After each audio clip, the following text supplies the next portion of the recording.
friends, now we have the last panel discussion of the day, which got again postponed by an hour, but I appreciate. And now when Tina came, no alternative, say no alternative. I thank Sandeepa Madam Ji for taking a very critical role of moderating another panel discussion today. Vipin was next slide, please. Moderating the session.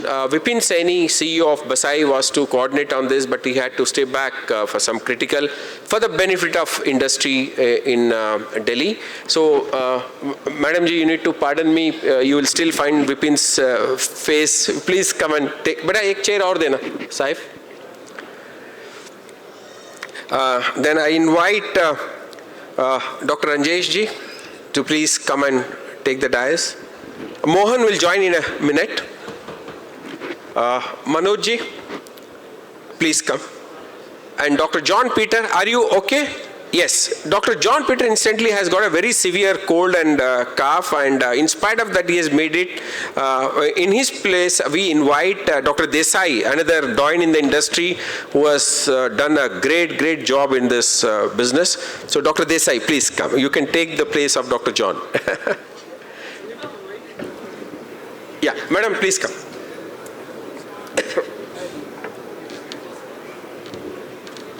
Thank you. You want to speak few minutes? For a few minutes. Yeah, then I'll just finish. Okay. No, you'll be here. So the topic, this again you see, the amazing team. Each team of mine is amazing. Thanks to you guys, you honor me. And Manoj, awesome. Kitna आपने plan बदला आगे पीछे पैदल भाग के करके, and you finally made it. Thanks Manoj, this is wonderful, Manoj. And see, one of the challenges we all face, soon our both ex-commissioner and current commissioner also will join this session in next few minutes. So we are all, this industry is, I call in my way, a very tricky industry. कुछ समझ नहीं आता, करने वाले को समझ नहीं आता है, करवाने वाले को समझ नहीं आता है. तो कई बार, you go and talk to the guys, they try to learn from us, and by the time they digest and adopt, some changes happen. So what you're going to talk today, what you're going to discuss today is on policy support required to scale up agri-input businesses. Why when I create some topics like this, I take a lot of inputs, I have a lot of mentors who help me to design these beautiful topics. If you see, we are here to do business. In this expo is all about enhancing business. When you say enhancing business, obviously you have to scale up. And to scale up in our industry, the first two things are very critical. Policy support. There are many things. So if I have to take this business, abhi bhi hum log bolte hain, this is caged business. So much opportunity within India. Forget about exports and other countries. So if policy supports us by understanding what is to be done, how this can be done, I am personally confident in next 5 years it could be 5x minimum. So madam, I request you to please start the session. Mohan will join in a minute. I'll just call him back. Yeah, please. So thank you, Rajji. I think, can you have the presentation, please?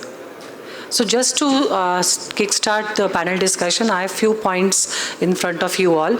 I really feel that farmer has to be at the center of the policy.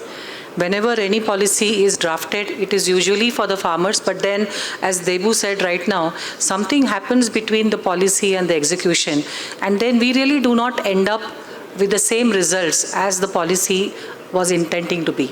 So there are some issues, so we will just have a look at what the issues are, and maybe these experts which are here in front of us, they might be able to throw more light on it. So what I really feel is, it's like the story of the 5 blind men and the elephant, because many of us, we really feel that agriculture is a very complex subject. For any person who wants to do something in agriculture from outside, it seems to be very simple, because the people who are practicing it, they might not be able to explain the kind of hard work they are doing, and those challenges, in fact, are insurmountable to many of us. And to suggest any kind of remedy for all these challenges together, it is really an uphill task. So I really don't blame the policymakers or the farmers or the stakeholders or the industry, because I believe that everything is evolving right now. And we are arriving at some solutions. Maybe the speed is not as per to our expectations. But as Mr. Dr. P.K. Singh said in the morning, that we really have done a lot, but then lot really needs to be done. So what needs to be done, we'll just have a discussion around it. Can I have the, yeah. So I would like to speak on the policy support to scale up. Anything, any technology, any innovation needs to reach the end user in scale. Biofertilizers, biopesticides, there was a wonderful session about TINA right now in front of us, that yes, we need biologicals. But then how are the 14 crore land holdings going to be using these biofertilizers, these all bio-inputs, and then get ahead? And what a percentage of the farmer's toolbox is going to be of biological. So let's just hurry through the presentation. The basic idea, I think I can have this. If I look at the presentation, then I might not be audible. So if you see the challenges definitely are many, and all of us know the challenges, so I will not like to go deeply into those. There are so many things which are talked about with respect to the mangoes right now, which were rejected because of residues, the climate change, and the many of the, you can say, natural resources, which the efficiency of this natural resources is going down. So if a farmer is spending 1 rupee, it need not be that he's getting that kind of yield out of that 1 rupee which is spent. So there are some issues. Let us see what the solutions are. So I represent Basai. In fact, our CEO, Vipin Saini, was to be here, but then he had some other deliberations at Delhi. So I'm here as a president of Basai. So there are different issues which are there. The increasing awareness among the farmers, that is there. Then Biological Solutions of India, that is a body which has been formed, and right now it has around 45 good companies who are having FCO registered products, IIAB registered products, and we are trying to create some kind of policy awareness and advocacy at the central level and also at the state level, because agriculture is a central, in fact, policy happens at the center, but the execution really happens at the state level. So how is it that Basai can, deliberate on this and then go ahead? So we have these members and we meet routinely after 3 months, and we have Vipin who is representing us at the national level, and then we carry out different deliberations with the center. So our key objectives are stewardship, awareness, regulation, advocacy, and also industry collaborations, because each industry might not be able to give to the farmers all the innovative products at once. So you have to have a lot of hand-holding which has to happen. So a lot of industry collaborations will happen here in future. So these are the companies which are there at Basai, and we are all trying to make things happen. Each of these companies, they have their DSI recognized laboratory, and many of them are having their own innovative products which are being launched now. So if you see the vision of the Prime Minister and many of the people who talk about what India is going to be in 2047, in respect to agriculture, there are so many things which really need to be worked on, and we will be confining ourselves right now to the agri-inputs, or more so the biological agri-inputs, because that is what my subject of expertise is. So as many of them explained, that there are so many government schemes which are being launched right now, right from the National Horticulture Mission, the Krishi Vikas Yojana. So biofertilizers, biopesticides, and the soil health amendment, as you can say, or the testing protocols are finding way into many of these schemes, but still many things really need to be done still. So if you talk about the ecosystem in the bioagri industry, it is explained in the terms of fertilization, nutrient mobilization, pesticide to reduce biopesticides to reduce the residues, the soil health amendment, and the recent biostimulants which are gaining prominence due to climate change. So a lot of policy advocacy is going on at a central level, and we are really getting impatient with the speed at which the biostimulant kind of strategies are being launched. Many of the biofertilizers and biopesticides are not just for India, but then many of the countries are aware, they are creating awareness with respect to the microbials which are being launched into different sectors. So these are the things which are being launched. I'm really sorry that the panelists can't see this, so, so it's very difficult for you to see it. So I really regret that. So if you see the market, we all see that the biocontrol market is growing at a very good pace, and that is having the chunk of the bio market or the biologicals market. And if you see, the biostimulants are second best and the biofertilizers the last. So if you really have to be able to sit in that, then you can see that many of the CAGR which is there shown in the bio sector is around 15 to 20%. That means in 4 or 5 years the bio sector is doubling. So, and why is it doubling? Because something is not working, farmers are wanting something.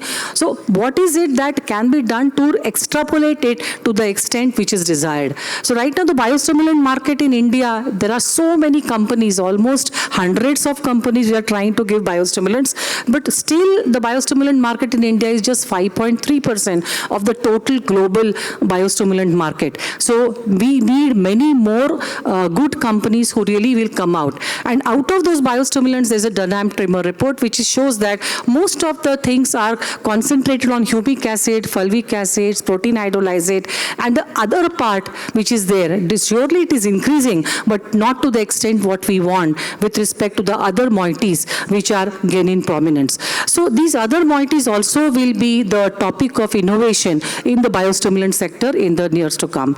We have a pesticide person sitting here in Bayer. So there are these things which are not in fact negated by the chemical industry also, wherein there is a problem of pest resurgence, there is a problem of resistance, and we have to be able to mitigate that, because after all we have to be able to give finite working solutions to the farmers which really work in the field. So if you see the CIB report which shows that even though the chemicals pesticides are blamed, not even half of India or half of the acreage the chemical pesticides have reached in the Indian cultivable arena. And if you see the biopesticides, they have reached 14%. So that is in fact a good, you can say, rate at which the biofertilizers are going into the system, and then that of course includes neem. So we have a lot of things which can come out of it. The number of ingredients for biopesticides, however, in India they are abysmally low. Hardly 450 biopesticide ingredients as compared to the China, wherein China is more so exporting it. That is why it is registering each and everything which works outside the world. But then we have to be able to increase the speed of innovation and adoption of the biopesticides. So this is an interesting slide, after which I may stop and ask the questions to the panel.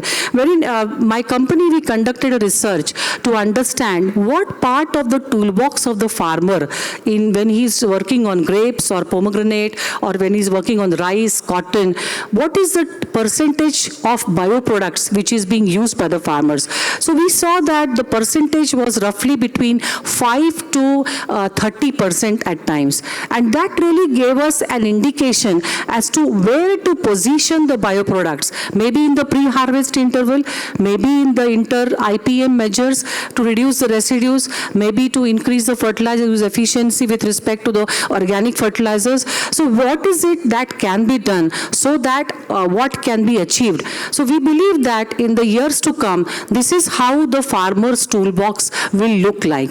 So we have created some kind of examples, almost 270 examples all across India, wherein we have shown that the toolbox of the farmer, 10% of the toolbox, whatever he spends on, can go for the organic fertilizers and the soil testing. 10% will go for the biofertilizers to improve the chemical fertilizer use efficiency. 10% will go for the IPM for biopesticides to fit in. 10% for the biostimulants. So all in all, you can say that 40% of the farmer's toolbox can be targeted towards biologicals in the years to come, because soil test-based fertilizer recommendations definitely can increase the fertilizer use efficiency, and also the pesticides which are used for a longer duration, because if you are trying to use pesticides same, then they are going to remain for a shorter duration in the farm field. So this is how the toolbox may look for. And on this slide, I will stop. I have the presentation for the benefit of the audience with Rajji, so you can take the presentation from him, and now we can start the discussion. Thank you.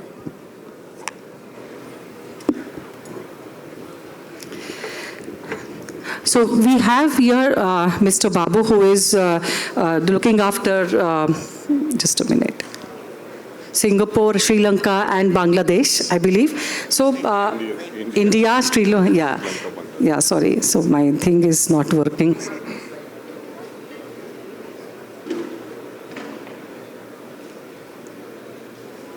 So he's the cluster commercial lead for India, Bangladesh, Sri Lanka, and he's a valued coach, mentor, and people leader. So he's mainly working on sustainable marketing strategies, and he has also, I think, so worked on better farming outlets. So, sir, I would like to learn from you as to what are the policy interventions which are needed at the imports, with respect to the imports of different biologicals, also for the markets, and actually what is good for the farmer. So how can you really explain what is good for the farmer, what is good for the consumer, and the policy initiatives which you are trying to work on at the, you can say, industry level? Thank you. Thanks for the nice introduction. But I would like to correct that Bayer is not only doing chemistry, it's also into seeds, it's also into genetics, and also working on the biologics, as well as we are also looking at how we can reach out to the customer, that is our farmer, in a much profound way. So having said that, I want to answer your question in a broad spectrum. At this point of time, I came back to country after 15 years. And last 1 year when I'm traveling around, I can say the policies are developing very nicely in comparison to what we had 10, 15 or 2 decades back.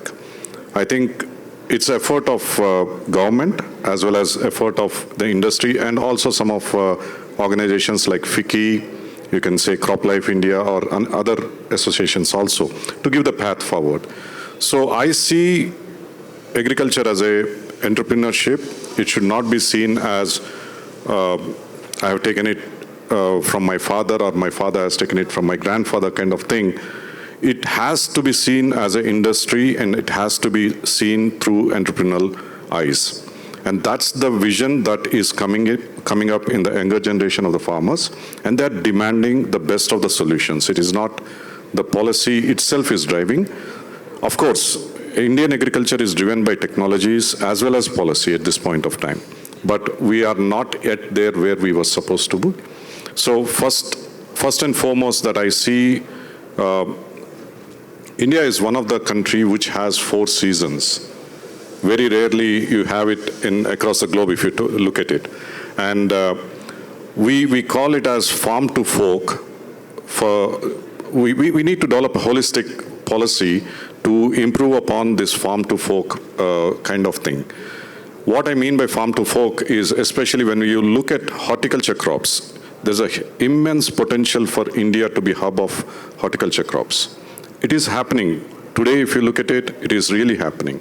But if government can support it by creating a value chain of crops in the forms of hubs, like we have very nicely developed in Maharashtra for grapes and pomo, but this can be developed across, like Rajasthan, it is coming up, but we need some kind of infrastructure with the policymakers paying attention to that. So that is one intervention I would like to start with. Secondly, this finance is another topic. Today, the finance for the farmer is not at cheaper prices. It comes at a very high price. The FPO initiation or initiative is really helping the farmer through the government collaboration. So these FPOs can bring in a lot of technologies like what you said, biologics, or even IPM kind of concepts. The third piece which I'm looking at is our own innovation that we try to create through a platform called Better Life Farming Centers. Bayer has now more than 2,500 such entrepreneurial shops across the country, and especially these shops are opened by agri-diploma colleagues, and we train them and we give them power of finance as well as technology. And this can be a graduate or a local farmer also. So there what we are trying to do is we are trying to invite irrigation, drip irrigation people, micronutrient people, biologics people, all these create a platform and help the entrepreneur to develop his or her business, as well as give the technology to the farmer in those 5-6 villages. So these are the interventions that private and government side is happening, and I'm really glad if we can look at first two, that will be very important for us to move on. Great. We see that a lot of startups are coming into agriculture with a good enthusiasm. So how does Bayer look at the startups? Because that is where many of the new technologies are surfacing. But then they do not have that kind of muscle to reach the farmers to a great extent. So how is Bayer looking at the startups where the technology innovation is happening? Thanks for this question. I think in the past, Bayer used to, or any MNC, used to look at their own backyard as R&D centers, and we used to feel that we are the only one who can create, right? But now the world has changed, and what we are doing is we encourage these startups by creating the mission teams. So any startup can be there, and these startups will come and bid with their technologies. We are ready to take it up. It can be IT-driven technologies. It can be research-oriented, like any biologics coming up. For example, I can give you very quick example of thrips. Globally, the thrips market is not more than 10 million euro or maximum 20 million euro.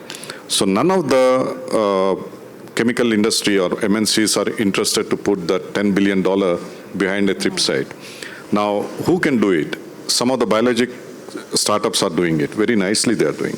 So these young chaps are coming up, and we are monetizing them to do the things. We are also giving them some labs and facilities to develop the things, and that will be, as a joint venture, we'll be launching across the globe. And we are doing it. There are success stories. There are geotagging of certain things. In the breeding also we are using, like Polybee, there is one organization started by a very young chap from IIT. So his drones are helping us to have a very precise kind of breeding practices in much complicated tomato varieties or even vegetable varieties. So these are few examples, and that's how we are building it up. It is at a very nascent stage at this point of time, but this is the way to go forward. Great. Thank you so much. So we have a representative from Varsha, and I really am happy to welcome Dr. John Peter also over here. So they have been working with ICRISAT and NARDI for almost 10 years. And I really want to ask you, with the policy interventions which are much needed to scale up the biosector. So if you can throw some light, sir, on the biosector, policy interventions which are needed, it would be great. Thank you very much. That was an easy question, I would say. Basically, we have been used to looking at seed, fertilizer, and pesticide. So whatever pesticide is there, parallel to that we are putting biopesticides. Whatever fertilizer is there, parallel to that we are putting biofertilizers. But they should not be seen with the same eye. They are totally different. And with that concept, all the policies are getting evolved, and subsequently, what is burden on pesticide is also becoming burden on biopesticide. And I think it's high time now we should have a unified, now the CABRC is there for biopesticides, FCO is there for biofertilizers. Why so many? Because microbes are not differentiating between plants for different properties. I think it's high time now we should have a unified body for regulating all this at one go, and also a unified portal. See, if I am applying for biopesticide, I'll also apply for biofertilizer license, I also apply for biostimulant. Now I have to go to two different agencies, submit different proposals, all these things are there. Why not a unified portal like passport? You give passport, and then one is going for your background checking, another one is going for police verification, simultaneously everything is coming and passport is issued. Have some system like that, which will be easy to operate and more players will come into this. The second thing is about the QC. Major concern is quality control systems. We don't have uniform policy, harmonized SOPs for the QC. Different people, different organizations follow different systems. I think there should be one common proficiency testing system across the industry as well as even the government players also. Everybody must be qualified, should go through that. Like if I am preaching agriculture, I must be BS Agriculture. Like that, if somebody is doing QC, they must be through a qualified person with a certificate, only they should be doing that. And that is one approach, and then they should be harmonized, and method of analysis should be uniform across the board.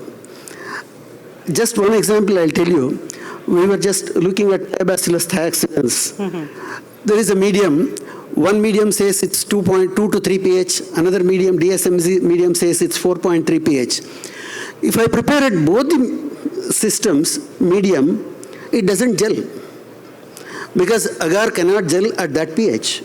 So MOA is very critical. Step by step, everything should be there written. Then only we can achieve uniformity, and also there will be uniform approach to biologicals. There is a huge market. So it should now need public-public, public-private, and private-private partnerships. Thank you. Great. So thank you so much. Now we have Mr. Manoj Varshne. He is the MD and CEO of IFFCO MC, CropScience. So he has around 21 years of experience and all in many companies. So sir, in light of the successful launch of nano urea, which many people are talking about, and nano DAP, that was, I think, so the fastest scale up of any technology. Right, in fact, to be notified in the FCO also, and then reach the masses, not only in India, but I believe in many countries. So can you throw some light for the bios to look at what IFFCO really did? Okay. I think if we learn, thank you very much for this opportunity. And if I have to say, taking examples from nano urea success, I think it was both ways. It was the need of the government. I think government had already recognized, because there was a subsidy burden, and government was really interested to reduce the subsidy burden of fertilizers. And this was one option presented to them, which was well bought. The concept was well bought. The second one, the kind of innovation that it was offering, and then the execution of it was requiring some drones, the application easiness, right? So I think it was a win-win execution from all the three sides, that government supporting it, the technology delivering it, and then farmer application technique was having the facilitation by providing them drones. So in my opinion, any such kind of things are well executed in the bio world are also going to be helpful. Now let me give a few more perspective, what are the current challenges and what we need to look at. So look at from the technology perspective. When we talk of chemicals, we talk of purely chemicals, and then we forget it has taken some 30, 40, 50 years for chemicals to get established in the farmer's schedule, right? And after 50 years, now when we go and then we talk of, okay, someone talks of residue, we talk of resurgence, we talk of residue, we talk of resistance, right? But all put together, there has been also a lot of innovations. And on the same side, now biologicals, farmer was doing a natural farming 50 years back, then he adopted chemicals, and then now we are saying no, chemical is bad, and now biological should come in. I think this needs, biological definitely can be a future, but in order to get an entry, this need to get an integration into his application techniques, right? So what I would like to suggest, or my thought is from a technological perspective, some support or the policy needs to be there. When we talk in, farmer is already applying chemicals, so there has to be some policy related to that after one chemical spray, he need to go in for a biological spray, right? Either a rotation, which will help him manage the resistance. The last, when he is harvesting, close to harvesting some 30, 40 days before, probably there could be a mandatorily going to be a biological spray so that the residue problem, or we are talking of 4,000 crore mango is near rejection, what to be done for that mangoes. So compulsorily only biological sprays are done. Instead of creating a big picture, I think the integration into the farmer schedule, I think this can help this way. So some policy can be created like this. And second one, my thought is, around more than 30% of the farmers are associated with cooperatives, right? So you talk about around 14 million farmers, farm holdings are there in India, and 30 to 35%, probably 40% of them are associated with the cooperatives. And cooperatives can be a very good channel of, though they have created a self-sufficiency or a good supply chain in fertilizers, similar way this can create well into biologicals and agrochemicals also. With this concept only, we started the IFCO MC business model, but this got a jerk when government introduced a policy of that everyone who's selling agrochemicals need to compulsorily have either a diploma in agriculture or those kind of regulations. I think for cooperatives, if these kind of relaxations are given, there are certain states who have given this relaxation to cooperatives, but not all. If all the states can give these kind of relaxation to cooperatives, probably the biologicals and agrochemicals can move much faster, adoption can have much faster way what it is, right? So these are few of my suggestions. Thank you. Thank you so much. So we also have Dr. Rajneesh Kumar Singh. He is the General Manager, Regulatory Affairs and Product Development, Bharat Certis, Agri Science. So you have been an all-out CIB RC person. And there are so many, in fact, biopesticide actives, which still companies are not registering at the speed which is needed. So can you throw some light on the operations of Certis outside of India, wherein what is the role in registering a new moiety, and how is it different from what is the Indian system?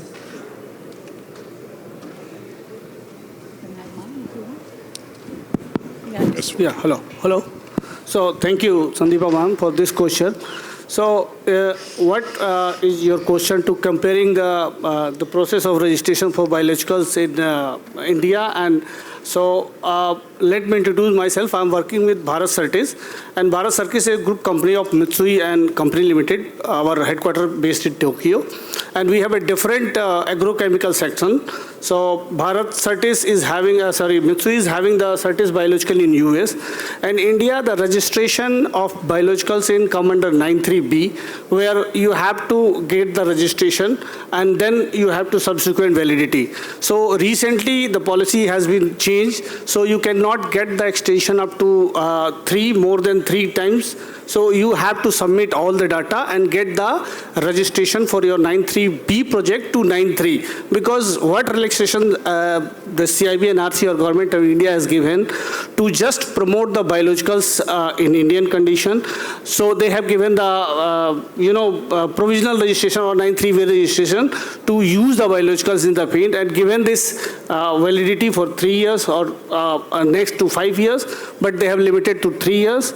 But if we consider the EPA registration of biological, so there is no 93B registration.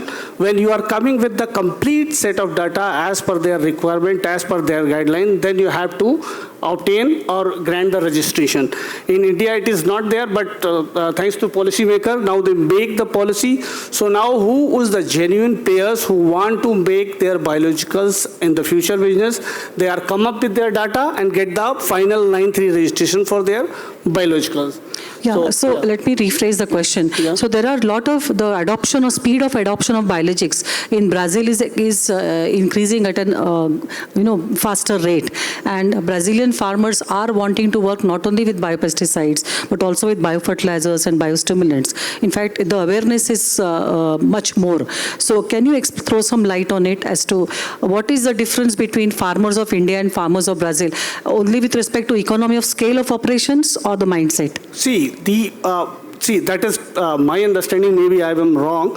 See, Indian farmers is somehow different from the European farmers and Brazilian farmers because, see, India is still not following the GAP. Indian farmers are still not following the GAP. So what happened there? They are understanding the things, and farmers, Indian farmers are looking for the quick and knockdown action. What they understand, if I am a farmer, if I spray a product in the field, by second day if I am not getting the result, then I declare that the product is not good. So the biological is having, because I did my PhD in entomology, so I know, I read all these biologicals, how, so it need time to get control. But in case of biological, now farmers are getting aware for other safety parameter, and now they are using, but the basic difference between us and then, they are just, you can say the mindset or the GAP they are following, and the biological, they allow the crop to use and then wait for their result. But here we are impatient in this case. We are not able to wait. We want to give the result as quickly as possible. So that is one thought. Okay. That Thank is you. my thought. Yeah. So, Mr. Mohan Babu, one question to you that Bayer is working with Sustainable Rice Initiative, I believe, on a very large scale with respect to DSR and all the other things. So, in that aspect also, how do you see the adaptation of the biologicals, or it is just a kind of a cultural system which is being targeted for sustainability? Are biologicals also integrated as a part of Sustainable Rice Initiative? It is part of it, definitely. And basically, in DSR promotion, what the government help is also very much needed, because the push is needed at a community level. It cannot happen by one single company or a group of companies. So good news is most of the government officials are looking for how to develop this in a community basis. So what we are doing is we have selected Haryana, we have selected UP, and also some parts of Punjab, where the water abundance is there, but misuse of water is happening. So there the DSR conversions are happening. Down in south also we are doing. So almost, if I'm not wrong, around 50,000 hectares of land has been put under DSR by Bayer. Now that's the premises. And then what we are trying to develop in that is which kind of seeds that they should use and what kind of herbicides they should use. Because in DSR, major problem is the weeds. And that's where we are inculcating into the farmer's mind how to reduce the cost of production and increase the return on investment. Definitely for some of the problems where micronutrients as well as biologicals are being much, when we tested, because whatever we are doing on the basis of testing. After our own R&D, then only we are putting back into the farmer schedules. So that's where we have seen a couple of products or portfolios which can be useful for as a nutrients for sure, and as well as for the pest control also. But till now we have tried a couple of herbicide kind of biologicals which were not very successful. So we are not recommending that. Okay. All of us are dreaming, I mean, when will the next bioherbicide be launched? Still, many scientists are still working on it. To put a question to you, Mr. Varshney, that what is it that you feel? I mean, farmer definitely is at the center of policy, but then consumers also are at the center of policy. And we have seen the example when the things are exported. Like in grapes, we have a person from Sahyadri tomorrow who will be telling us about the residue residue-free. How can Indian farmers can produce residue-free with the adaptation of technology? So do you believe that consumer focus policy also needs to be taken, especially with respect to FSSAI, when they see so many samples are having some residues and lot needs to be done? Thank you for this question. And I think from this residue-free, we need to understand very clearly, because I happen to be in one of the seminars organized by CIBRC, how safer is our food? And with the current agrochemicals usage, and then they did a lot of sampling. A number of times we are getting guided by whatever is getting rejected in Europe versus there is nothing which is getting in India, and then we have a misconception, are we really consuming a safer food or not? So what they presented, that we are all having a safer food, it's not. There are few instances are there where it's the greed of the farmer or some particular things what they are doing is just before the harvest in order to keep their crop fresh or make it look green. Probably some of the instances they are doing, but in general it was not found to be chemical containing food which is harmful for us. The second, what you said is introducing FSSAI. Yes, definitely it's good. But in my opinion, there are a lot of complications also are getting introduced. When we go and go to register a new molecule, then without FSSAI clearance, this is not getting approved.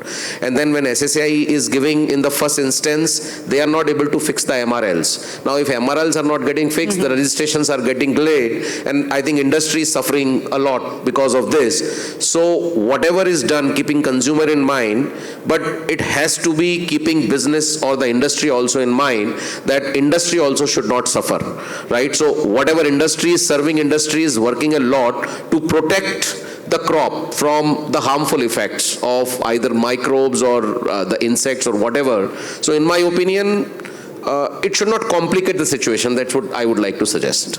Thank you. Thank you. We see that soil health was talked about, but then the technologies for soil health, I mean, very few people are coming out with the technologies for soil health per se.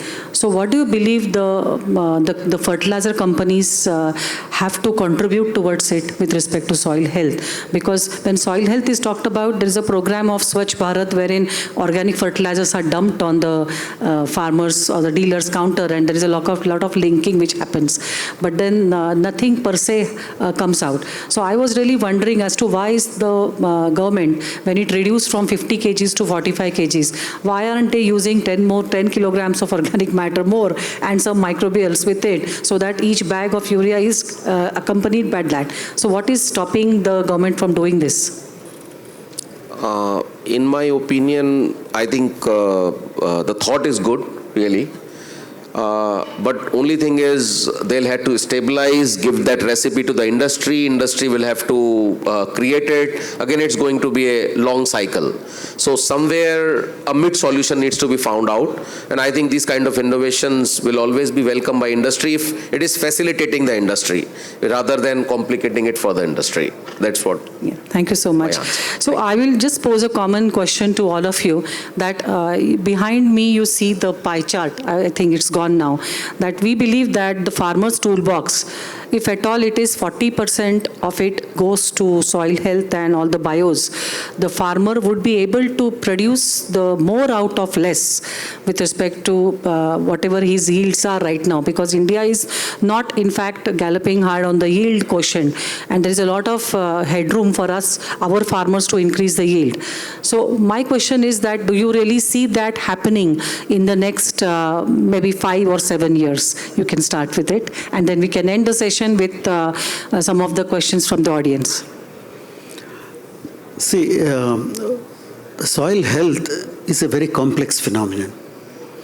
And especially in semi-arid tropics and arid tropics, if you want to increase SOC from 0.4 to 0.5, it's a humongous task, because there is a natural carbon breakdown system. But if you see our package of practices as such, none of them advocate misuse or abuse. So there is a misbalance, in fact, between the package of practices and what is actually followed in the field. So that imbalance is actually the main culprit for the soil health management. If I am dumping pesticides, how can I expect microbial health to be there in the soil? So that's where awareness is more important among the farmers as to that fine line where it is. So in 5 years, do you believe 40% can be achieved? Let us speed up the kind of conversation. Yeah, it's an optimistic. It's optimistic but possible? It needs a lot of efforts. Needs efforts. What about you? In my opinion, it is possible, but it's a humongous task. And it is basically not on the belief, it is the habits and the practices, right? True. So challenging habits and the changing habits, that's the toughest part. And the changing the habits of the crowd is really toughest part. So something needs to be imposed, then only it is possible. Otherwise, without imposing or doing, like maybe stopping for 2-3 months and then forcing them and then they realize it, probably that is the only way. And then no one would like to take that risk. There is no government who would like to take that risk and see the farmers coming and agitating. So I think a difficult task, but possibility needs to be explored. That is what I would like to answer. Great. Mr. Babu? Okay, Dr. Rajneesh. Okay. So, ma'am, please allow me to just a little bit deviate from this soil health because I mean, all you're free. panelists is there. Yes. I'm coming to the residue part where Manoj has left. See, what is our perception and what is our in mind that whatever food we are eating, that is contaminated. So in that case, we are dealing with the agencies, we are dealing with the authorities who are doing this job. And we need to just aware the people that we have to faith in our system. What system we have adopting, that is very well proof. The data analysis, the residue and the MRL fixation is a top quality, notch quality in India. So we have no doubt. And whatever data we have submitted, that is even more than the globe. What we have submitted for getting registration and getting the MRL fix and residue. And there is a different parameters get involved to fix the MRL. So there is one part that is a safety factor. That is 100. If 1 milligram, then 100 times safety factor is taken into the consideration. So they have considered 100 times lower than the value which is having any adverse effect or ADI on the product. So the safety system or MRL fixation of India is really very well proved and it is following all the codex and LROTS rules. So we no need to worry because this is the forum when we are telling about the pesticide residue safe. So our food is safe because our policy, our authorities are taking care of that. And we are having lunch after that. Yeah, so that we want to, convey. So again the question, I mean, is it possible 40% in the next 5 years or 7 years? See, 40% what? 40% biologics and changing the toolbox. See, of course, the people and everybody is want to have a safe food, safe environment, everything want to save. So definitely it is going to be. And everybody is working on it. So our topic is on policy. So what policy I would like to just request to the authority or to be minuted in this. See, biostimulant we are on the way to get it registered, everything is get regulated, but now the time is of innovation. We are come up with or we are working with the products with the pesticide and what the micronutrients. That will get another impact, lower green chemistries with, so I'm taking from that point, we have to one single point where we have to apply for the that type of product which we are planning to or which we are innovating to make it available for India. The micronutrient plus the safer pesticide. Safer. So there is two different bodies. So that one policy need to be just requested to the government. So Mr. Babu? Very quickly, first I'll say that I agree with all of you that 40% toolbox can be shifted towards any technology, which is good. Why I say this is farmer who is doing farming is in a dynamic world. He is not only listening to us, but he is also depending upon his expertise, his experience. And policymaker is also making policy depending upon what has been proven by science and put forward by a lot of topographies and different countries also. So I don't see that once a policy made, everything will be adopted. No. Yeah. The technology should be foolproof, then the adoption rate will be much faster. I'll give you one example. In the early 2000, cotton was grown and we used to get around 4 quintal or 5 quintal of cotton as a yield. And farmer, it was my beginning days of my career. I used to see that everybody want to only work in cotton areas. Nobody want to go in the chemical industry, I'm saying, because it's easy to get the business out there. Yes. Because farmer want to spray 20 times or 25 times. What happened? A technology came in the form of BT cotton. Government has allowed it because it's foolproof. We were estimating in the industry that it will take at least 10 years to convert 25 to 30% of 10 million hectares to BT cotton because it's very costly. I give you the cost also. Around 300 to 400 rupees per acre seed cost was there, normal hybrid. BT cotton added hybrid used to be around 1,000 to 1,200 rupees. But mind you, all the experts, all the experience has gone through the drain. Within 4 years, 9 million hectares have been converted into BT cotton. For a simple reason, farmer saw the value in it, he invested more, he was only spraying 5 times or 4 times. It was a big blow for everybody's boost that, oh, I know everything. Sorry, farmer is much more intelligent than any one of us. And that's where if we bring a better technology in biologics or any biostimulants, why not? They will adopt it very fast, very quick. And the policy, of course, will follow, right? It can be first or second, but it's a complementary. That's what my feeling is. And to end it, we can do it. That is great. So definitely possible and not impossible at all. So on a positive note, I really thank all the panelists. I would be happy to take any 1 or 2 questions because I know all of us are very hungry. And do not worry about the residues. This is residue free. So that is okay. So any of the questions, I would be happy to take 1 or 2 questions. Okay, so I don't think there are any questions over here. So I thank all the panelists and looking forward to having such discussions again, which are thought-provoking and then they evolve. And this evolution, helps us to get some different kind of new things into the system. Thank you all. Thanks a lot. Thank you.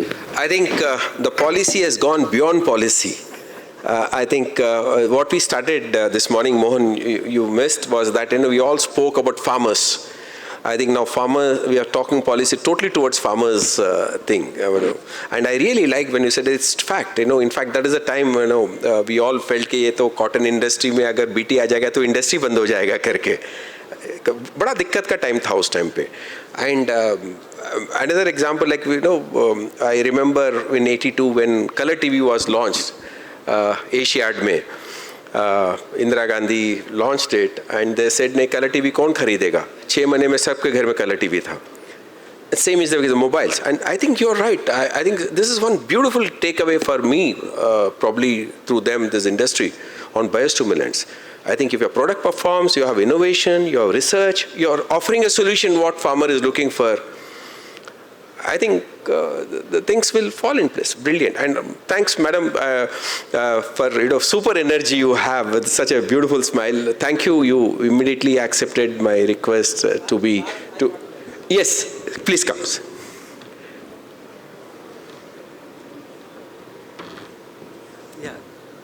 Yeah, good discussion has taken place, but few points I would like to mention here. On the basis of my experience with the farmers as well as my experience when I was regulatory authority at that time.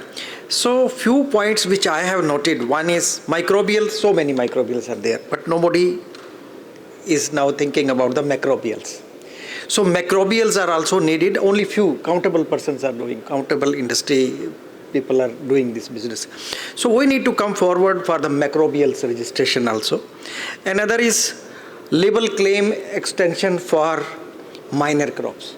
There are so many crops, vegetable crops, fruit crops, spices, they are minor in nature. But industry has to develop little data and they need to simply validate for 1 year. And if they get label claim extension for minor crops like If I mention cashew, there's a very serious problem of the tea mosquito bug. Then again, we have several other fruit crops, amla, bale. There are little problems. But farmers, they are using some pesticides at their own. That is illegal. So we need to legalize through this crop grouping concept. Government of India has already issued that crop grouping concept. First time we discussed, then later on it was approved. First instance we gave approval. Then again some more amendments came. And now crop grouping policy is available with us. We need to take benefit of that one, and industry needs to come forward and get the products registered, whatsoever commodities are falling in that groups. So these were the only few points just wanted to add into it. Thank you, Dr. Malhotra. I think, ये तालमेल बहुत ज़रूरी है. हम लोग बोलते हैं PPP, public private partnership. I'm so happy. In front of us we have the policy makers and we have here the policy suggesters or the practitioners, I would say. But one good thing about Indian industry, sir, all said and done, thanks to these people who are sitting on dais and most of the guys, almost everybody who is in this hall today, we are all strong ethical followers of everything what we do. Am I right? What we do has to be ethical, consciously, and to the farmers. So with that note, thank you so much. As I was telling, Sandeepa madam has to again kind of coordinate another panel discussion tomorrow, another critical subject. And I also thank her and of course many of you. We were in intense discussion on some of the topics. So are you happy with the agenda, madam? She was very, I don't want using the word critical. जब भी last एक महीने में एक दो बार phone किए, message किए, बात किए, she went to the extent of writing a beautiful mail to me on some of the suggestions and then how things. Thank you so much for this beautiful thing. So I request Commissioner of Agriculture, Dr. P.K. Singh Saab, to please come and honor this panelists.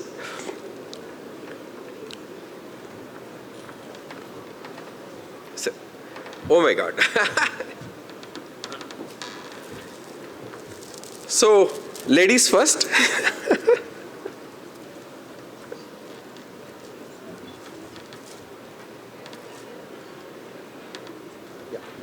So, order of your choice. Dr. Desai. Dr. John, you need to come for a second year. Manoj, एक और लिखिए. Mohan. Great friend. So, Mohan, आपको कैसा लग रहा है India वापस आके?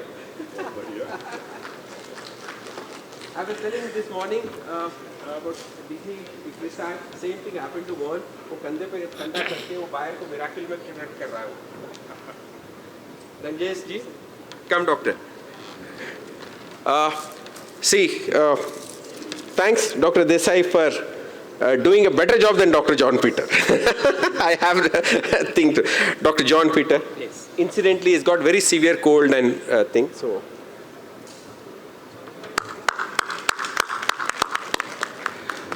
friends, sir, आप भी Dr. Malhotra साहब आप भी आइए एक second, sir आप रुकिए. I have a very different, sir एक पहले group picture ले. Come sir, आ जाए. Come.